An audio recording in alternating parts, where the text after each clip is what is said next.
ನಮಸ್ಕಾರ,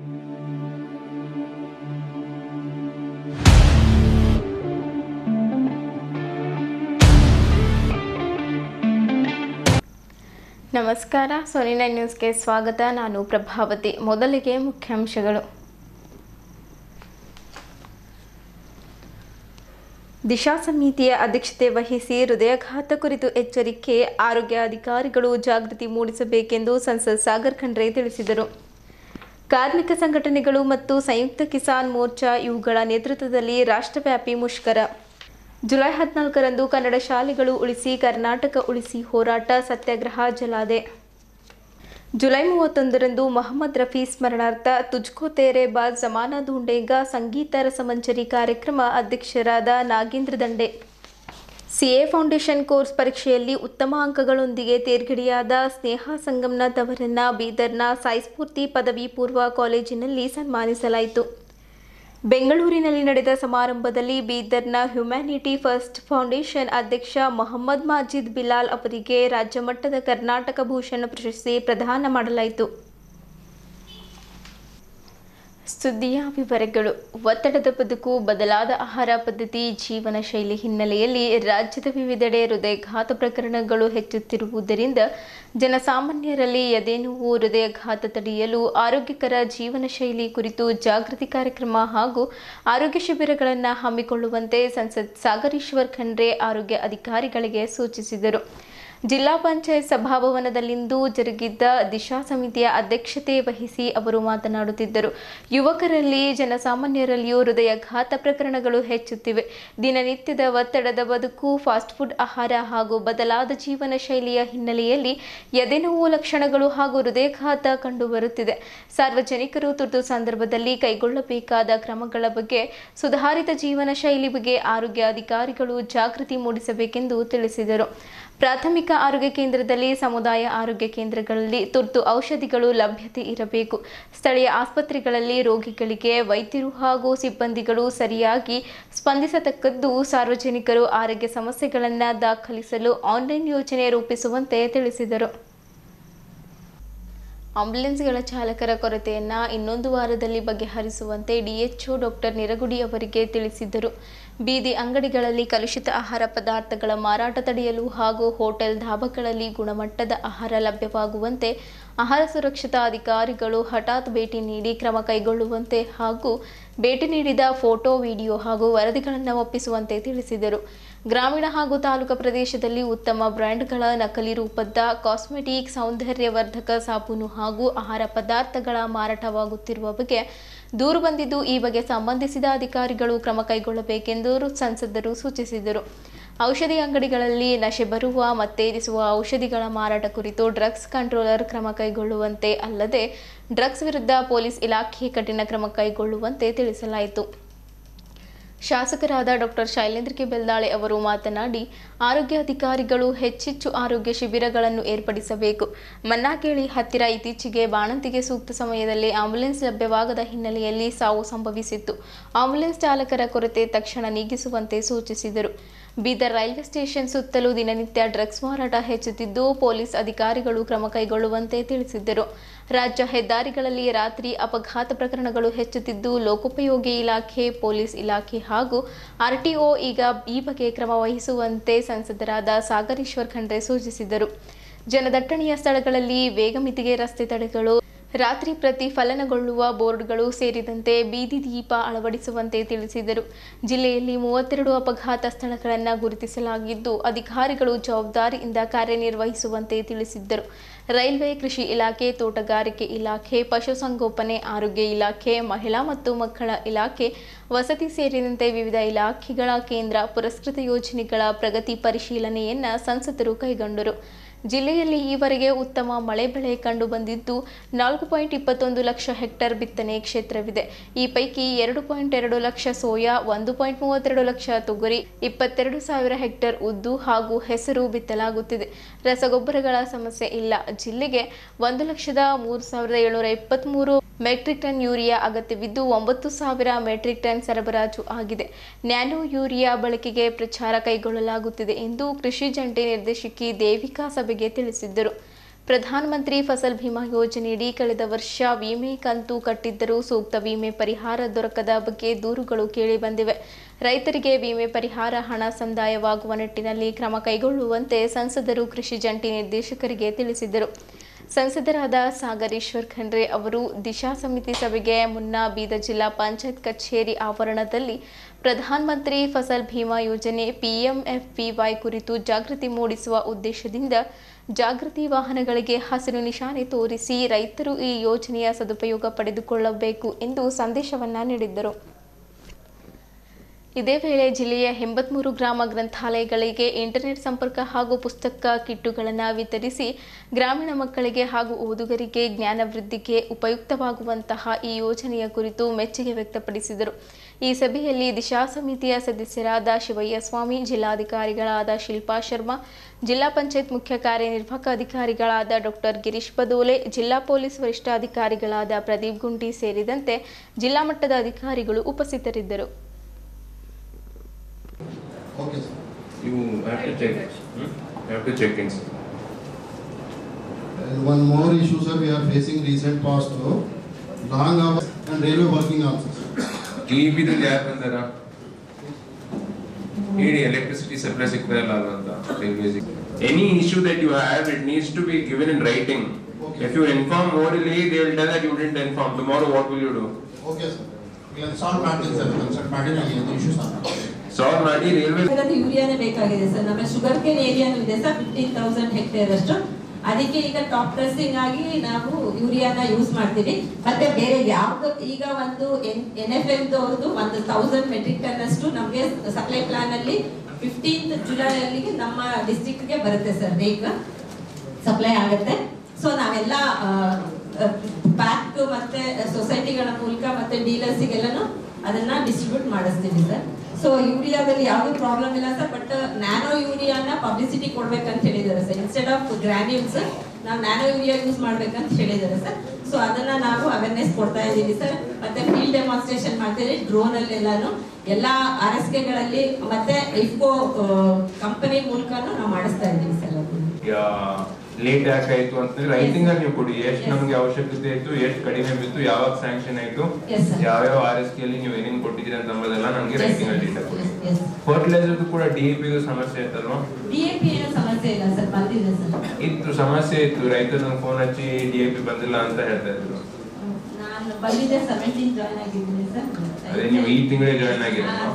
DAP ಏನು issue ಇತ್ತು ಅಂದ್ರೆ ಪ್ರೈವೇಟ್ ಸಪ್ಲೈಯರ್ಸ್ ಬಂದಲ್ಲಿ ಪ್ಯಾಕ್ಸ್ ಅಂತ ಬರಬೇಕು. So packs the DCC Bank I think they were getting loan. So that's how they were not able to do it. So the business but it was resolved. ಅದು packs ಬಂದಿಲ್ಲ ಅಂತ ಹೇಳಿ NFL ಒಂದು federation ತಗೊಂಡು packs ಗಳಿಗೆ supply ಕೊಡ್ತೀವಿ sir. ಮತ್ತೆ ನಮ್ಮ ಇಲಾಖೆಯಲ್ಲಿ ಸಾಯಿಲ್ ಹೆಲ್ತ್ ಕಾರ್ಡ್ಸ್ ಇದೆ ಸರ್. ಲಾಸ್ಟ್ ಇಯರ್ ನಮಗೆ 8,560 ಸ್ಯಾಂಪಲ್ಸ್ ಕಲೆಕ್ಷನ್ ಮಾಡಿದೀವಿ ಸರ್. ಸಮ್ಮರ್ ಅಲ್ಲಿ ಅಂದ್ರೆ ಏಪ್ರಿಲ್ ಮೇ ಅಲ್ಲಿ ಬಿಫೋರ್ ಸೋಯಿಂಗ್ ಓನ್ಲಿ ಅದನ್ನ ಮಾಡಬೇಕಾಗಿರೋದ್ರಿಂದ ಈಗ ಆಲ್ರೆಡಿ ಒಂದು 2,560 ಸ್ಯಾಂಪಲ್ ಅನಾಲಿಸಿಸ್ ಆಗಿದೆ, ಅದು ನಡೀತಾ ಇದೆ sir. So 25% we have completed sir analysis ಅನ್ನು. ಅದು ಕಂಪ್ಲೀಟ್ ಆಗಿದೆ. ಇನ್ನೂ ಕೂಡ ಕಂಪ್ಲೇಂಟ್ ಇದೆ. ನೀವು ಒಂದು ಟೀಮ್ ರಚನೆ ಮಾಡಿ, ಒಂದು ಟೀಮ್ ರಚನೆ ಮಾಡಿಬಿಟ್ಟು ನೀವು ಕೂಡ ಪರ್ಸನಲ್ ಎಲ್ಲ ಕಡೆ ವಿಸಿಟ್ ಮಾಡಿ ಎಲ್ಲೆಲ್ಲಿ ಇನ್ಶೂರೆನ್ಸ್ ಪ್ರೀಮಿಯಂ ಕಟ್ಟಿದ್ದಾರೆ, ಎಲ್ಲೆಲ್ಲಿ ಹಾಳಾಗಿದೆ, ಆದ್ರೂ ಇನ್ಶೂರೆನ್ಸ್ ಬಂದಿಲ್ಲ, ಎಷ್ಟು ಅಮೌಂಟ್ ಬರ್ಬೇಕಾಗಿತ್ತು. ಮುಂಚೆನೂ ಕೂಡ ಸಾಕಷ್ಟು ಸಲ ನಾವು ಇದು ನಾವು ಎತ್ತಿತ್ತು, ಆದ್ರೆ ಕೂಡ ಇನ್ನೂ ಕರೆಕ್ಟ್ ಆಗಿ ರಿಸಾಲ್ವ್ ಆಗಿಲ್ಲ. ಅದಕ್ಕೆ ನೀವು ಇಮಿಡಿಯೇಟ್ಲಿ ಒಂದು ಪ್ರಯಾರಿಟಿ ಬೇಸಿಸ್ ಎಲ್ಲ ಬಿಟ್ಬಿಟ್ಟು ಇದು ಏನ್ ಪ್ರಧಾನ ಮಂತ್ರಿ ಫಸಲ್ ಬಿಮಾ ಯೋಜನೆ ಸ್ಕೀಮ್ ಅಲ್ಲಿ ಈಗ ನೀವು 5 ವೆಹಿಕಲ್ ಕೂಡ ನಾವು ಚಾಲನೆ ಕೊಟ್ಟಿದೀವಿ ಅವೇರ್ನೆಸ್ ಅಂತ. ಆದ್ರೂ ಕೂಡ ರೈತರು ಎಷ್ಟೋ ಜನ ಇನ್ಶೂರೆನ್ಸ್ ಕಟ್ ಮೇಲೂ ಕೂಡ ಅವರಿಗೆ ಸಿಗ್ಲತ್ತಿಲ್ಲ. ಅದು ನೀವು ಇಮಿಡಿಯೇಟ್ಲಿ ಒಂದು ಟೀಮ್ ಏನಾದ್ರು ಡಿಸ್ಟ್ರಿಕ್ಟ್ ಲೆವೆಲ್ ಅಲ್ಲಿ ನೀವು ಕೂಡ DC ಮತ್ತೆ CS ಎಲ್ಲ ಕೂಡಿ ಒಂದು ಕರೆಕ್ಟ್ ಆಗಿ ಒಂದು ಟೀಮ್ ರಚನೆ ಮಾಡಿ ನೀವು ಸ್ಟಡಿ ಮಾಡಿ ರಿಪೋರ್ಟ್ ಕೊಡ್ಬೇಕು. ಎಲ್ಲೆಲ್ಲಿ ಇನ್ಶೂರೆನ್ಸ್ ಬರ್ಬೇಕಾಗಿತ್ತು, ಯಾಕೆ ಬಂದಿಲ್ಲ, ಏನ್ ಸಮಸ್ಯೆ ಇದೆ ಅಂತ. ಆಳಂದು ಮತ್ತೆ ಚಿಂಚೋಳಿಯಲ್ಲಿ ಈ ಸಲ ಇನ್ಶೂರೆನ್ಸ್ ಜಾಸ್ತಿ ಬಂದಿದೆ. ಅದೇ ನಮ್ಮ ಜಿಲ್ಲೆಯಲ್ಲಿ ಎಷ್ಟು ಬರ್ಬೇಕಾಗಿತ್ತು ಅಷ್ಟು ಬಂದಿಲ್ಲ ಅಂತ ಸುಮಾರು ಕಂಪ್ಲೇಂಟ್ಗಳು ಇದಾವೆ. ಅದಕ್ಕೆ ನೀವು ಬೇಗ ನೀವು ಅದು ಡೀಟೇಲ್ಸ್ ಕೊಡ್ಬೇಕು. Another is insurance, crop insurance, as you mentioned. Really, there are some technical issues also, sir. We will speak after this meeting also. If you also put in a word to the state, like how do we select the survey numbers? Because that insurance is completely dependent on the 30% of the survey numbers which are selected randomly. So how is it selected ಅಂತ ಅಲ್ಲಿಂದ ಆದರೆ ಇದು help ಆಗುತ್ತೆ. So we will speak separately on that. Rest ಅದು ಬಿಟ್ಟರೆ ಜಿಲ್ಲೆಯಲ್ಲಿ micro irrigation ಅನುಷ್ಠಾನ ಮಾಡ್ತಕ್ಕಂಥ ಕಂಪ್ನಿಗಳ ಪಟ್ಟಿ ಕೇಳಿದ್ರಿ ಸರ್. ಅದು 25 ಕಂಪ್ನಿಗಳ ಲಿಸ್ಟ್ ಕೂಡ ಕೊಟ್ಟಿವಿ ಸರ್. ಇದು ಅನುಪಾಲನೆಗೆ ಸಂಬಂಧಪಟ್ಟಿದೆ ಸರ್. ಯೋಜನೆಗಳು ಬಂದಾಗೆ ಸರ್, ಕಳೆದ ವರ್ಷ ನಮಗೆ ರಾಷ್ಟ್ರೀಯ ಎಣ್ಣೆಕಾಳು ಮತ್ತು ಎಣ್ಣೆ ಹಣ್ಣಿನ ಪ್ರದೇಶದ ವಿಸ್ತರಣೆ ಮಾಡಿವಿ ಸರ್. ಒಂದು 100 ಹೆಕ್ಟರ್ ಒಂದನೇ ವರ್ಷ ತಾಳೆ ಬೆಳೆ ಪ್ರದೇಶ ವಿಸ್ತರಣೆ ಮಾಡಿವಿ ಸರ್. ಮತ್ತು ಎರಡನೇ ಸ್ಕೀಮ್ ಬಂದು ಸರ್ ಪ್ರಧಾನಮಂತ್ರಿ ಕೃಷಿ ಸಿಂಚಾಯಿ ಯೋಜನೆ ಸರ್. ಇದರಲ್ಲಿ ನಮಗೆ ಕಳೆದ ವರ್ಷ 13 ಕೋಟಿ 3 ಲಕ್ಷ ಗುರಿ ಇತ್ತು. ಇಷ್ಟನ್ನು ಖರ್ಚು ಮಾಡಿ ನಾವು 1535 ಹೆಕ್ಟರ್ ಪ್ರದೇಶಕ್ಕೆ ಹನಿ ನೀರಾವರಿ ಸವಲತ್ತು ಕೊಟ್ಟಿವಿ ಸರ್. 90% ಸಹಾಯಧನ ಲಾಸ್ಟ್ ಟೈಮ್ ಇತ್ತು ಸರ್. SC ST ಇದ್ರೆ ಸರ್ 7 ವರ್ಷ ನಂತರ ರಿಪೀಟ್ ಇತ್ತು ಕೊಡಬೇಕು. ಜನರಲ್ ಮಂದಿಗೆ ಇನ್ ಲೈಫ್ ಟೈಮ್ ಒಂದ್ಸರಿ ಮಾತ್ರ ಇತ್ತು ಸರ್. ರಾಷ್ಟ್ರೀಯ ತೋಟಗಾರಿಕೆ ಮಿಷನ್ ಯೋಜನೆಯಡಿ ಕಳೆದ ವರ್ಷ ಸರ್ 370 ಲ್ಯಾಕ್ಸ್ ನಮಗೆ ಗುರಿ ಇತ್ತು ಸರ್.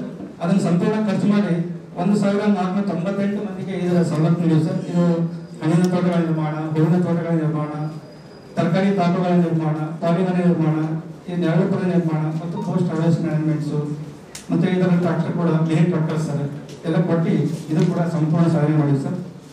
ರಾಷ್ಟ್ರೀಯ ಕೃಷಿ ವಿಕಾಸ ಯೋಜನೆಯಡಿ ನಮಗೆ 102 ಲಕ್ಷ ಇತ್ತು ಸರ್. ಇದರಲ್ಲಿ ಕೃಷಿ ಹೊಂಡ ನಿರ್ಮಾಣ ಮತ್ತೆ ಇರುವೆ ಶೇಖರಣಾ ಘಟಕಗಳು ಮತ್ತೆ ಫಾರಂ ಗೇಟ್ ಅಂತ ಸರ್, ಸ್ಟೋರ್ ರೂಮ್ಸು ಪ್ಲಸ್ ನಮ್ಮ ಮೈಕ್ರೋ ನ್ಯೂಟ್ರಿಯೆಂಟ್ಸು ಪ್ಲಸ್ ಫೆರಮನ್ ಟ್ರ್ಯಾಪ್ ಅಂತ ಸರ್, ಅದನ್ನು ಕೊಟ್ಟು ಇದಿಷ್ಟು ಸಂಪೂರ್ಣವಾಗಿ ಬಳಸ್ಕೊಳ್ಳಿ ಸರ್. ಕೃಷಿ ಯಾಂತ್ರೀಕರಣ ಅಭಿಯಾನ ಯೋಜನೆ ಸರ್. ಇದರಲ್ಲಿ 34 ಲಕ್ಷ ಬಿಡುಗಡೆ ಆಗಿತ್ತು. 33.6 ಲಕ್ಷ ಖರ್ಚು ಮಾಡಿ 72 ಜನಕ್ಕೆ ತೋಟಗಾರಿಕೆ ಸ್ಪೆಸಿಫಿಕ್ ಇಕ್ವಿಪ್ಮೆಂಟ್ಸ್ ಕೊಟ್ಟಿವಿ ಸರ್. ಅದರಲ್ಲಿ ಪವರ್ ಟಿಲ್ಲರ್ಸು, ಸ್ಪ್ರೇಯರ್ಸು, ಬೂಮ್ ಸ್ಪ್ರೇಯರ್ಸು ಕೊಟ್ಟು ನಮ್ಮ ಇಲಾಖೆ ಸಂಪೂರ್ಣ ಸಾಧನೆ ಮಾಡಿ ಸರ್. ಯಾವುದೇ ದುಡ್ಡು ಕೂಡ ಲ್ಯಾಬ್ಸ್ ಮಾಡಿದ್ವಿ ಸರ್. ಸರ್ ನಮ್ಗೆ ಆಮೇಲೆ ಅವರೇ ಸರ್ ಒಂದು ವರ್ಷಕ್ಕೆ ನಮ್ಮ ಜಿಲ್ಲೆಯಲ್ಲಿ ಬಹುವಾರ್ಷಿಕ ಬೆಳೆಗಳ ಪ್ಲಾಂಟೇಶನ್ ಔಟ್ಸೋರ್ಸ್ ಟೈಪ್ ಇಷ್ಟು ಕನ್ಫರ್ಮ್ ಮಾಡಿದ್ದೀವಿ ಸರ್. ಕನ್ಫರ್ಮ್ ಮಾಡಿದ ಕೋವಿಡ್ ಟೈಮ್ನ ಡಿಲೇ ಆಗಿತ್ತು ಸರ್. ಅದು ರಿಪ್ಲೈ ಕೊಟ್ಟಿದ್ದು ಸರ್ ನಾವು. ಮತ್ತೆ ಅದೇ ರಿಪೀಟ್ ಕೇಳ್ತಾ ಇದ್ದಾರೆ ಇಲ್ಲ, ಇದು ರಿಪ್ಲೈ ಕೊಟ್ಟಿದ್ದು ಸರ್. ಇವಾಗ ನೋಡಿ ನನ್ನ ಏನು ಪಾರ್ಟಿ ಇಲ್ಲ, ನಾನು ಅದಕ್ಕೆ ರಿಪ್ಲೈ ಕೊಟ್ಟರು ಸರ್. ಏನು ಪಾರ್ಟಿ ಇಲ್ಲ ಸರ್. CDP ಅವರು ಕನ್ಫರ್ಮ್ ಮಾಡಿದ್ರು, ಡೇಟ್ ಕೊಟ್ಟಿದ್ದು, ಪೋಸ್ಟ್ಪೋಂಡ್ ಆಗಿದೆ. ನೀವು ಉದ್ದೇಶಪೂರ್ವಕವಾಗಿ ಪೋಸ್ಟ್ಪೋಂಡ್ ಮಾಡಿದ್ರೆ ಅಂತ ಅಷ್ಟೇ ಸರ್. ಅಷ್ಟೇ ಅಲ್ಲ ಸರ್. ಹೊಸರಿದ್ದಿರ್ಬೇಕು. ನಾವು ಒಂದ್ಸಲ ಸ್ಟಡಿ ಮಾಡೋಣ. ಸ್ಟಡಿ ಮಾಡಿ ನೀವು ಚೆಕ್ ಮಾಡಿ ಯಾರ್ಯಾರು 5 ವರ್ಷದಿಂದ ಜಾಸ್ತಿ ಇದ್ದಾರೆ ಒಂದ್ ಲಿಸ್ಟ್ ಮಾಡಿ. ಒಂದ್ ಲಿಸ್ಟ್ ಮಾಡಿ. 6% ಟ್ರಾನ್ಸ್ಫರ್ allowed ಇದೆ sir in an year that we have done. ಇಲ್ಲ, ಆದ್ರೆ ಈಗ ಏನ್ ಹೇಳ್ತಾ ಇದ್ದಾರೆ 5 years ಗಿಂತ ಜಾಸ್ತಿ ಇರೋ ಆಫೀಸರ್ಸ್ಗೆ 4 years ಗಿಂತ ಜಾಸ್ತಿ ಯಾರ್ಯಾರು ಆಗಿದೆ sir. we are transferring them but we cannot transfer more than 6%. ಇಲ್ಲ, more than 6% ಆಗಲ್ಲ. ಅದೇ ನೀವು ಒಂದು ಲಿಸ್ಟ್ ಮಾಡಿ ಕೊಡಿ ಸರ್. ಕಾರ್ಮಿಕ ಸಂಘಟನೆಗಳು ಮತ್ತು ಸಂಯುಕ್ತ ಕಿಸಾನ್ ಮೋರ್ಚಾ ಇವುಗಳ ನೇತೃತ್ವದಲ್ಲಿ ರಾಷ್ಟ್ರವ್ಯಾಪಿ ಮುಷ್ಕರಕ್ಕೆ ಕರೆ ಕೊಟ್ಟರು. ಅದರ ಹಿನ್ನೆಲೆಯಲ್ಲಿ ಬೀದರ್ನಲ್ಲಿ ಕಾರ್ಮಿಕ ಸಂಘಟನೆಗಳ ಜಂಟಿ ಸಮಿತಿ ಮತ್ತು ಸಂಯುಕ್ತ ಕಿಸಾನ್ ಮೋರ್ಚಾ ಕೆಳಕಂಡ ವಿಷಯಗಳ ಕುರಿತು ಮಾನ್ಯ ಜಿಲ್ಲಾಧಿಕಾರಿಗಳ ಮುಖಾಂತರ ಕೇಂದ್ರ ಮತ್ತು ರಾಜ್ಯ ಸರ್ಕಾರಕ್ಕೆ ಹಕ್ಕೊತ್ತಾಯ ಮಾಡಲಾಗಿರುತ್ತದೆ.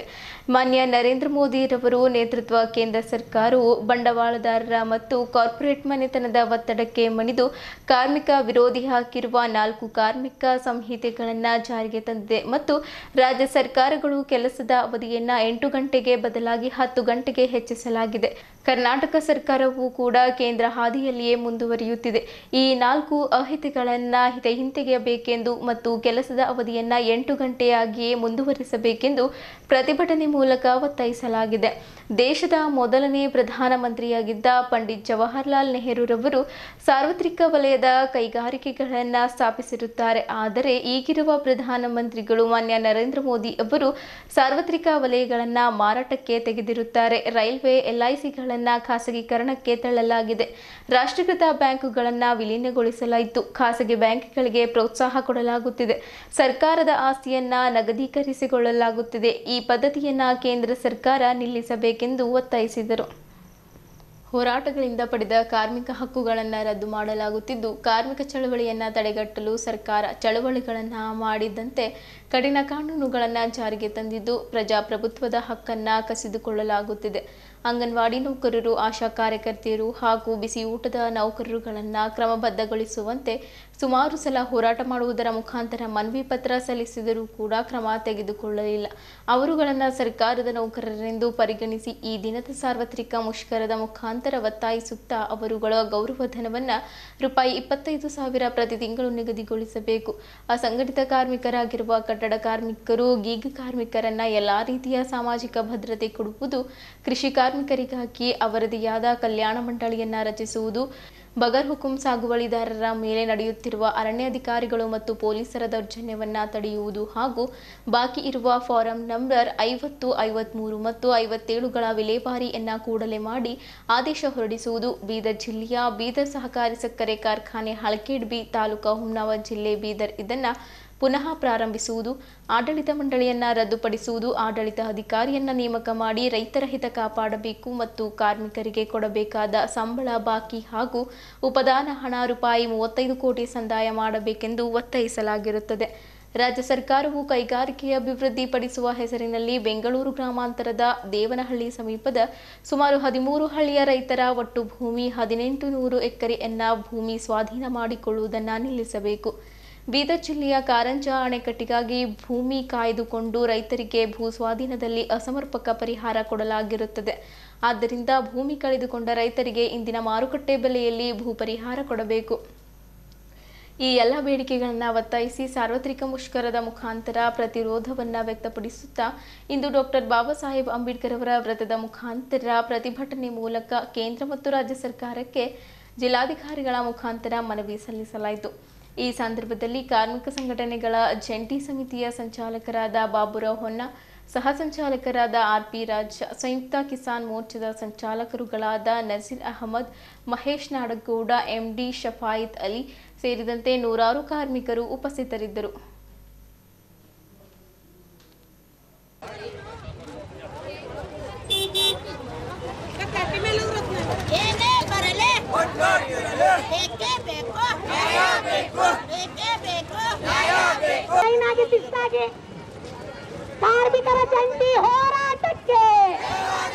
ಕಾರ್ಮಿಕರ ಜಂಟಿ ಹೋರಾಟಕ್ಕೆ ಬರಲಿ ಹೋರಾಟ ಹೋರಾಟ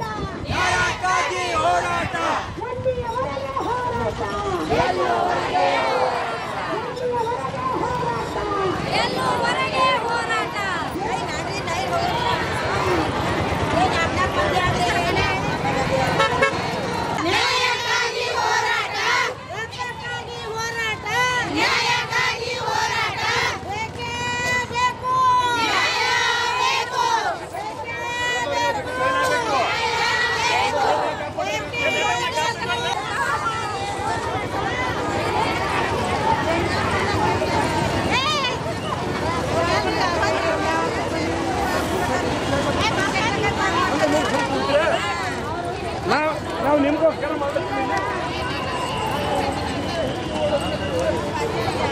ಸಾವಕಾಶ ನೋಡ್ರಿ.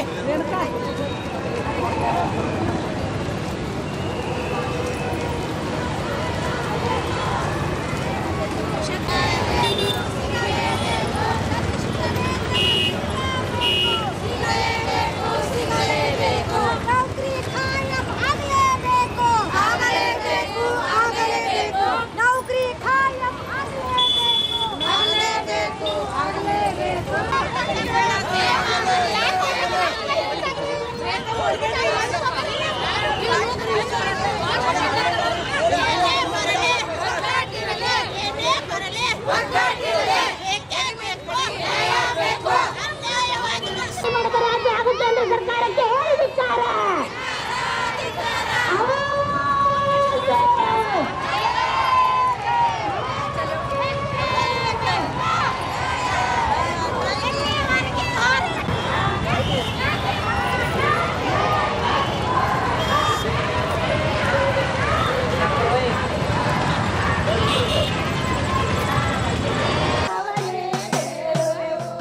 ಸಾಗರ ಸಾಗರ ಮುತ್ತುಗಳಿವೆ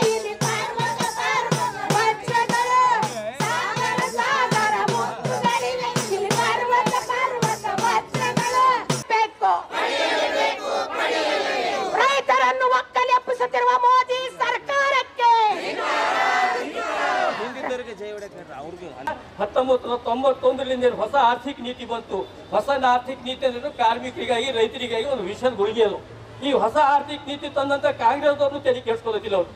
ಕಾಂಗ್ರೆಸ್ದವ್ರು ಹೇಳ್ಬೇಕಲ್ರಿ PV ನರಸಿಂಹ ತಪ್ಪು ಮಾಡ್ಯಾನ ಅಂತೇಳಿ ಇಲ್ಲಿವರೆಗೆ ಹೇಳಕ್ ನಡೀಲ್ಲ. ರಾಹುಲ್ ಗಾಂಧಿ ಹೇಳ್ತಾ ಇದಾರ, ಏನ್ ರಾಜಕೀಯ ಏನ್ ಹೇಳಿದ್ರು ರಾಹುಲ್ ಗಾಂಧಿಯವರು ಏನ್ ಹೇಳಿದಾರ? ಕಾಂಗ್ರೆಸ್ದಲ್ಲೇ BJP ಪರವಾಗಿ ಕೆಲಸ ಮಾಡೋಂಥ ಜನ ಕಾಂಗ್ರೆಸ್ದಲ್ಲ. ಮೊನ್ನೆ ಸ್ಟೇಟ್ಮೆಂಟ್ ನೋಡಿದ್ರೆ ಇಲ್ಲಿ ಬೀದರ್ ಕಾಂಗ್ರೆಸ್ ಪ್ರೆಸಿಡೆಂಟ್ ಬಗ್ಗೆ ಇಲ್ಲಿ ಇದ್ದಂಥ ಲೀಡರ್ಗಳು ಒಂದು ಮಾತಾಡಿದಾರ. ಅವ್ರು BSP ಆ್ಯಂಡ್ RSS ಸಂಬಂಧಿತರು. ಸುಮಾರು 10 ವರ್ಷದಿಂದ ನಾವು ತೆರೆ ಮೇಲೆ ಕೂಡ್ಸ್ಕೊಂಡು ಕಾಂಗ್ರೆಸ್ ಪಾರ್ಟಿ ಬೀದರ್ ಪ್ರೆಸಿಡೆಂಟ್ ನೀವು ತೆರೆ ಮೇಲೆ ಕೂಡ್ಸ್ಕೊಂಡು ಓಡಾಡತ್ತೀವಿ. ಅದ್ರ ಸಹ ನಾವು ಹೇಳ್ತಾ ಇದ್ದೇವೆ ಕಾಂಗ್ರೆಸ್ದವರಿಗೆ ನೀವು ಎಚ್ಚರಾಗಲಿ. ಇಂದಿರಾ ಗಾಂಧಿ ಅವರು ಪ್ರೈಮ್ ಮಿನಿಸ್ಟರ್ ಇದ್ದರು, ಪ್ರಧಾನಮಂತ್ರಿ ಇದ್ದರು. ಅವ್ರು ರಾಷ್ಟ್ರೀಕರಣ ಮಾಡಿದಂಥ ಬ್ಯಾಂಕ್ಗಳೆಲ್ಲ ಖಾಸಗೀಕರಣ ಆಗತ್ತವ. ಅವ್ರು ಕಾಂಗ್ರೆಸ್ದವ್ರು ಅವಾಜ್ ಎತ್ತಲತ್ತಿದೆ, ಕಾಂಗ್ರೆಸ್ದವ್ರು ಎತ್ತಲತ್ತಿಲ್ಲ. ನಾವು ಕಮ್ಯುನಿಸ್ಟ್ ಪಾರ್ಟಿದವರು, ಕಮ್ಯುನಿಸ್ಟ್ ಪಾರ್ಟಿಗಿದ್ದಂಥ ಸಂಬಂಧಿತ ಟ್ರೇಡ್ ಯೂನಿಯನ್ಗಳು ದೇಶದ ಆಸ್ತಿ ರಕ್ಷಣೆ ಮಾಡೋಂಥ ನಿಜವಾದಂಥ ದೇಶಭಕ್ತರು. ಯಾರು ಬ್ರಿಟಿಷರಿಗೆ ಸಪೋರ್ಟ್ ಮಾಡಿದಾರ ಅವ್ರು ದೇಶದವರಿಗೂ. ನೀವು ಇತಿಹಾಸ ತೆಗೆದು ನೋಡ್ರಿ, ಸಾವರ್ಕರ್ ಇತಿಹಾಸ ತೆಗಿರಿ, ಅಥವಾ ಇದ್ದಂಥ ಹೆಗ್ಡೆವಾರ್ ಇತಿಹಾಸ ತೆಗಿರಿ, ಅಥವಾ MS ಗೋಗಾಂವ್ಕರ್ ಇತಿಹಾಸ ತೆಗಿರಿ. ಅವರೆಲ್ಲ ಬ್ರಿಟಿಷ್ ಪರವಾಗಿದ್ದಂಥ ಜನ. ಬ್ರಿಟಿಷ್ ಪರವಾಗಿದ್ದಂಥ ಜನ ದೇಶದ ಆಸ್ತಿ ಯಾಕೆ ಮಾಡ್ತಾರಂದ್ರ ಇವತ್ತು ಹೋಗಿ ಅನಿಲ್ ಅಂಬಾನಿ ಅಥವಾ ಮುಖೇಶ್ ಅಂಬಾನಿ ಅಥವಾ ಮತ್ತೆ ಗೌತಮ್ ಅದಾನಿ ಮನೆಗೆ ಹೋಗಿ ಮುಸ್ಲಿಂ ಬೆಳೆಯಂಥ ಜನ ಅಧಿಕಾರ ಬಂದ. ಹೀಗಾಗಿ ಕಾಮ್ರೇಡ್ ನೀವು ಈ ಸ್ಟ್ರಗಲ್ ಏನದ ಭಾಳ ಮುಂದುವರಿಸ್ಬೇಕಾಯ್ತದ. ನಾವು ಇಲ್ಲಿಗೆ ಅದನ್ನು ನೀಡೋದಿಲ್ಲ. ಎಲ್ಲಿವರೆಗೆ ನಮ್ದು ಆರ್ಥಿಕ ನೀತಿ 1991 ಏನು ಇರ್ತಿತ್ತಂದ್ರೆ ಖಾಸಗೀಕರಣ ಮಾಡೋ ಸಲುವಾಗಿ ಈ ಖಾಸಗೀಕರಣ ನೌಕರಿ ಸಿಗೋದಿಲ್ಲ. ರೈತರಿಗೆ ನಾನು ಆದಾಯ ಡಬಲ್ ಮಾಡ್ತಾ ಅಂತ ಹೇಳಿದ್ರು, ರೈತರಿಗೆ ಏನು ಮಾಡಿಲ್ಲ. ಇವತ್ತು ರೈತರೆಲ್ಲ ಬೀದಿ ಪಾಲಾಗಿದ್ದಾರೆ. ಈ ಒಂದು ನಿಟ್ಟಿನಲ್ಲಿ ನಾವು ಇವತ್ತೇನು ಉಮೇದು ಇಟ್ಕೊಂಡು ಬಂದಿದ್ದೆವು. ನಮ್ಮದು ಮಿನಿಮಮ್ ವೇಜಸ್ ಆಗಬೇಕು, ಖಾಸಗೀಕರಣ ನಿಲ್ಲಬೇಕು. ಎಲ್ಲ ಅಂಗನವಾಡಿ ಆಶಾ ಕಾರ್ಯಕರ್ತರು ಬಿಸಿ ಹುಟ್ಟಿದವರಿಗೆಲ್ಲ ಮಿನಿಮಮ್ ವೇಜಸ್ 31,000 ರೂಪಾಯಿ ಆಗಬೇಕು ಅಂತ ಹೇಳಿ ನಾವೇನು 17 ಬೇಡಿಕೆಗಳು ಇಟ್ಕೊಂಡೇನು ಇವತ್ತು ನಾವು ಬಂದಿದ್ದೀವಿ. ನಿಮ್ಮ ಬೇಡಿಕೆಗಳು ಈಗೇರ್ಬೇಕಾದ್ರೆ ನೀವು ಮನಕ್ಕೆ ಒಬ್ಬ ಆಗ್ಬೇಕಾಯ್ತದೆ, ಕಿತ್ತೂರು ಚೆನ್ನಮ್ಮ ರಾಣಿ ಆಗ್ಬೇಕಾಯ್ತದೆ. ನೀವೆಲ್ಲ ಟೊಂಕ ಕಟ್ಟಿ ನಿಲ್ಬೇಕಾಗ್ತದೆ. ಯಾರಿಗಾಗಿ? ನಮ್ಮ ಹೊಟ್ಟೆಗಾಗಿ, ನಮ್ಮ ಬದುಕು ಒಳ್ಳೇದು ಮಾಡ್ಕೊಳ್ಳಕ್ಕಾಗಿ, ನಮ್ಮ ಕುಟುಂಬ ಒಳ್ಳೇದಾಗ ಸಲೇಕ. ಅದ್ರ ಸಲೇಕ ಒಂದು ರಿಪೋರ್ಟ್ ಇದೆ. ಒಂದು ಗಂಡ ಹೆಂಡತಿ ಬದುಕಬೇಕು, 2 ಮಕ್ಕಳು ಬದುಕಬೇಕಾದ್ರೆ ಒಂದು ಮನುಷ್ಯನಿಗೆ 2,700 ಕ್ಯಾಲಿ ಕೋಟ್ ಬೇಕಾಯ್ತದೆ. ಬಟ್ಟೆ ಹಿಡ್ಕೊಂಡು, ಊಟ ಹಿಡ್ಕೊಂಡು, ಮಾಂಸ ಹಿಡ್ಕೊಂಡು ಅಲ್ಲಿ ಎಲ್ಲ ಬೇಕಾದ್ರೆ ಇವತ್ತು ಮಿನಿಮಮ್ ವೇಜಸ್ 31,000 ರೂಪಾಯಿ ಬೇಕಾಗ್ತದೆ. ಅದಕ್ಕಾಗಿ ನಮಗೆ ಎಲ್ಲಿ ಹಿಡಿದು ನಾವು ಮಾಡತ್ತಿದ್ದೇವೆ. ಮಿನಿಮಮ್ ವೇಜಸ್ 12,000 ರೂಪಾಯಿ ಕೊಡ್ರಿ ಅನ್ಕೋತಾ ಬಂದಿದ್ದೇವೆ. ಎಲ್ಲಿಗೆ ಬಂದಿದ್ದೇವೆ? ಈಗ ನಾವು 31ಕ್ಕೆ ಬಂದಿದ್ದೇವೆ. ಆದ್ರೆ ನಾವು 12,000 ರೂಪಾಯಿ ಹೊರಗೆ ಇದ್ದೀವಿ. ಅದಕ್ಕಾಗಿಂದು ನಾವು ಇವತ್ತ ಹೆಚ್ಚಿಗೆ ಏನು ಹೇಳಕ್ಕಿಲ್ಲ. ಎಲ್ಲ ಮುಖಂಡರು ಮಾತಾಡೋರಿದ್ದಾರೆ. ಸುಮಾರು 8 ಗಂಟೆ ಕೆಲಸ ಮಾಡಬೇಕೆಂದು ಏನು ಸರ್ಕಾರ ತೀರ್ಮಾನ ಮಾಡಿತ್ತು, ಅದು ಈಗ 12 ಗಂಟೆವರೆಗೆ ಮಾಡಿದೆ. ಆದ್ದರಿಂದ 8 ಗಂಟೆ ಕೆಲಸ ಮಾಡಿದ್ರು ಸಹ ಕನಿಷ್ಠ ವೇತನ ಜಾರಿ ಮಾಡಬೇಕು. ಕನಿಷ್ಠ ವೇತನ ಜಾರಿ ಮಾಡದೆ ಹೋದರೆ ಆದರೆ ನಮಗೆ ಹೆಚ್ಚುವರಿ ಕೆಲಸ ಮಾಡಬಾರ್ದೆಂದು ವಿನಂತಿಸಿದರು. ಅದೇ ರೀತಿಯಾಗಿ ಅಂಗನವಾಡಿ, ಬಿಸಿ ಊಟ, ಆಶಾ ಅನೇಕ 1 ಕೋಟಿ ಸ್ಕೀಮ್ ನೌಕರರು ಇದ್ದೇವೆ ನಾವು. ಇಡೀ ದೇಶದಲ್ಲಿ 1 ಕೋಟಿ ಸ್ಕೀಮ್ ನೌಕರರು. ಈ ಸ್ಕೀಮ್ ನೌಕರರು ಎಲ್ಲರೂ ಗೌರವಧನದಲ್ಲಿ, ಸಂಭಾವನೆಯಲ್ಲಿ ಅನೇಕ ವಿಷಯಗಳಲ್ಲಿ ನಾವು ಕೆಲಸ ಮಾಡ್ತಾ ಇದ್ದೇವೆ. ಆದರೆ ಈ ಸ್ಕೀಮ್ಗಳು ಕೇಂದ್ರ ಸರ್ಕಾರದಿಂದಲೇ ಪ್ರಾರಂಭವಾಗಿದ್ದು, ಈ ಸ್ಕೀಮ್ ನೌಕರರಿಗೆ ಕನಿಷ್ಠ ವೇತನ ಸರ್ಕಾರ ಕೊಡ್ತಾ ಇಲ್ಲ, ಒಂದು ಇದು ಮಾಡಕ್ಕೆ ಹೇಳ್ತಾ ಇದೆ. ಆದ್ರಿಂದ ಈ ಸ್ಕೀಮ್ ನೌಕರಿಗೆ ಕನಿಷ್ಠ ವೇತನ ಜಾರಿ ಮಾಡಬೇಕು. ಅದಕ್ಕಾಗಿ ಹೇಳ್ತೀನಿ. ಇನ್ನೊಂದು, ಸ್ಕೀಮ್ ನೌಕರರು ಕರೋನಾ ಬಂದ ವೇಳೆ ಯಾರೂ ಹೊರಗೆ ಬರಲಿಲ್ಲ. ಬಂದಾರೆ ನೋಡ್ರಿ, ಯಾರೂ ಬಂದಿಲ್ಲ. ಇಡೀ ಸ್ಕೀಮ್ ನೌಕರರು ಅಂಗನವಾಡಿ, ಬಿಸಿ ಊಟ ನಾವು. ಆದ್ರೂ ಅಧಿಕಾರಿಗಳು ಕಚೇರಿಯಲ್ಲಿ ಕುಂತು ಮಟ್ಟದ ಕಾರ್ಯಕರ್ತೆಯರು ಮನೆಗೆ ಹೋಗಿ ಊಟ ಕೊಟ್ಟು, ಅದು ವ್ಯಾಕ್ಸಿನ್ ಕೊಟ್ಟು ನಾವು ಬಂದೀವಿ. ಅಂತ ಟೈಮಲ್ಲಿ ನಮ್ಗೆ ಯಾರು ಸರ್ಕಾರ ಇವರು ಸರ್ಕಾರಿ ನೌಕರದಾರಲ್ಲ ಅಂತ ಹೇಳಿಲ್ಲ. ಅವರು ಹೇಳ್ರಿ, ಅವಾಗ ಕರೋನಾ ವೇಳೆಯಲ್ಲಿ ಎಲ್ಲಾ ಸ್ಕೀಮ್ ನೌಕರರು ನೌಕರದಾರೆ ಅಂತ ಹೇಳಿ ನಮ್ಗೆ ಕೆಲಸ ತಗೊಂಡ್ರು. ಆದರೆ ಇವತ್ತು ನಮ್ಮ ಕನಿಷ್ಠ ವೇತನ ಕೊಡ್ಲಕ್ಕ ಯಾಕೆ ಸರ್ಕಾರ ಚಿಂತನೆ ಮಾಡ್ತಿದಾರ? ನಾವು ಸಹ ಎಲ್ಲರೂ ವಿಚಾರ ಮಾಡಬೇಕು.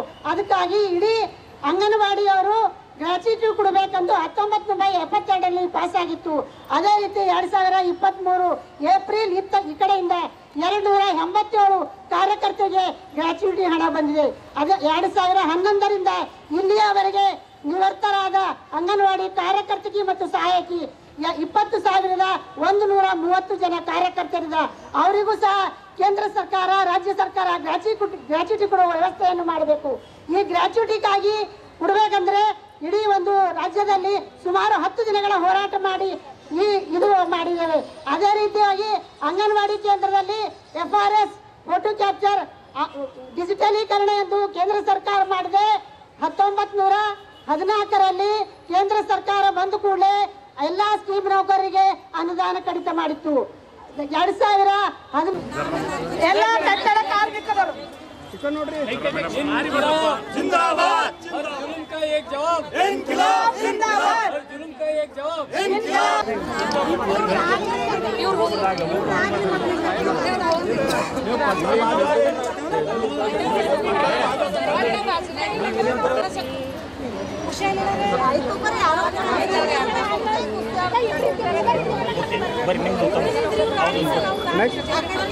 ಓಕೆ. ಈ ತಿಂಗಳ 14ರಂದು ರಾಜ್ಯಾದ್ಯಂತ ಕನ್ನಡ ಶಾಲೆಗಳನ್ನು ಉಳಿಸಿ ಕರ್ನಾಟಕ ಉಳಿಸಿ ಎಂಬ ಸಂಕಲ್ಪದೊಂದಿಗೆ 8 ಬೇಡಿಕೆಗಳು ಮುಂದಿಟ್ಟುಕೊಂಡು ಹೋರಾಟ ಸತ್ಯಾಗ್ರಹ ಹಮ್ಮಿಕೊಳ್ಳಲಾಗಿದೆ ಎಂದು ಕಲ್ಯಾಣ ಕರ್ನಾಟಕ ಅನುದಾನರಹಿತ ಖಾಸಗಿ ಶಾಲಾ ಆಡಳಿತ ಮಂಡಳಿ ಸಂಘದ ಗೌರವಾಧ್ಯಕ್ಷರು ಹಾಗೂ ಕನ್ನಡ ಸಂರಕ್ಷಣಾ ಸಮಿತಿ ಸಂಚಾಲಕ ರೇವಣಸಿದ್ದಪ್ಪ ಜಲಾದೆ ಹೇಳಿದರು. ನಗರದ ಜಿಲ್ಲಾ ಪತ್ರಿಕಾ ಭವನದಲ್ಲಿ ಪತ್ರಿಕಾಗೋಷ್ಠಿ ಉದ್ದೇಶಿಸಿ ಮಾತನಾಡಿರುವ ಅವರು, ರಾಜ್ಯ ಸರ್ಕಾರ ಕನ್ನಡ ಶಾಲೆಗಳನ್ನು ಬಂದ್ ಮಾಡಿ 5 ಲಕ್ಷ ಕನ್ನಡ ಮಾಸ್ತರ್ಗಳಿಗೆ ಸಂಚಕಾರ ಇರಲು ಹೊರಟಿದೆ. ಪ್ರತಿ ವರ್ಷ ನವೀಕರಣ ಹೆಸರಲ್ಲಿ ಖಾಸಗಿ ಶಾಲೆಗಳಿಗೆ ಘೋಷಣೆ ಮಾಡಲಾಗುತ್ತಿದೆ. ರಾಜ್ಯದ 70% ಸರ್ಕಾರಿ ಶಾಲೆಗಳಲ್ಲಿ ಮೂಲಭೂತ ಸೌಕರ್ಯಗಳಿಲ್ಲ. ಆದರೂ ಆ ಶಾಲೆಗಳಲ್ಲಿ ಆಂಗ್ಲ ಮಾಧ್ಯಮ ಶಾಲೆಗಳಾಗಿ ಪರಿವರ್ತನೆ ಮಾಡಲು ಸರ್ಕಾರ ಹೊರಟಿದೆ. ಬರೀ ಸರ್ಕಾರಿ ಶಾಲೆ ಹೆಚ್ಚಿಸಿದರೆ ಸಾಲದ್ದು, ಮೌಲ್ಯಯುತ ಶಿಕ್ಷಣ ನೀಡುವ ವ್ಯವಸ್ಥೆ ಆಗಬೇಕು. ರಾಜ್ಯ ರಾಜಧಾನಿ ಬೆಂಗಳೂರಲ್ಲಿ ಕೇವಲ 1 ಮಾತ್ರ ಕನ್ನಡ ಶಾಲೆ ಉಳಿದಿರುವುದು ದೊಡ್ಡ ದುರಂತ. ಪಾಲಕರಾದವರು ಬೇವಿನ ಬೀಜ ಬಿತ್ತಿ ಮಾವಿನ ಹಣ್ಣು ನಿರೀಕ್ಷಿಸುವಂತಾಗಿದೆ ಈಗಿನ ಪರಿಸ್ಥಿತಿ ಎಂದು ಕಳವಳ ವ್ಯಕ್ತಪಡಿಸಿದರು. ಬೀದರ್ ಜಿಲ್ಲೆಯಲ್ಲಿ ಈಗಾಗಲೇ 150 ಸರ್ಕಾರಿ ಕನ್ನಡ ಶಾಲೆಗಳು ಮುಚ್ಚಿವೆ. 100 ಕನ್ನಡ ಶಾಲೆಗಳು ಆಂಗ್ಲ ಮಾಧ್ಯಮ ಶಾಲೆಗಳಾಗಿ ಪರಿವರ್ತನೆಯಾಗಿವೆ. ಒಂದು ಸರ್ಕಾರಿ ಶಾಲೆಯಲ್ಲಿ ಸಹಾಯಕರಿಲ್ಲ. ಅಲ್ಲಿ ಮುಖ್ಯ ಗುರುವಿಗೆ ಲೆಕ್ಕ ಬರೆಯುವ ಕೆಲಸ ಮಾತ್ರ ಸೀಮಿತವಾಗಿದೆ.